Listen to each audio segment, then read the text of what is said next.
మనిషి ఉక్తి, మనిషి యొక్క యుక్తి, వాడి తెలివితేటలు వాడిని రక్షించలేవు. మనకి దేవుని యుక్తి కావాలి, దైవ జ్ఞానం కావాలి, దేవోక్తి కావాలి, లేఖనం కావాలి. వాక్య ప్రబోధం ఉన్నట్టుగా చెప్తే నచ్చదు. ఈరోజు పిట్ట కథలు చెప్పే వాళ్ళకి ఎక్కువ ఫాలోయింగ్ ఉంది. ఈ రోజున మీ సంఘంలో కూడా మీరు కూర్చున్నప్పుడు మీ పాస్టర్ గారు కాసేపు ఎక్కువ మాట్లాడితే మీకు బోర్ కొడుతుంది, మీరు వాచ్లు చూసుకుంటారు. ఎందుకంటే మనకి వాక్యం పట్ల మనకి శ్రద్ధ లేదు, మమకారం లేదు, మక్కువ లేదు. వాక్యాన్ని ప్రేమించడం ఎప్పుడో మానేశాం. ఎప్పుడైతే వాక్యం మనకు తెలియదో అనేకమైన అనర్థాలు జరుగుతాయి.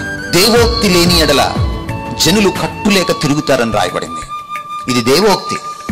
ఇదే మనల్ని బ్రతికిస్తుంది, ఇదే మనల్ని సరిదిద్దుతుంది.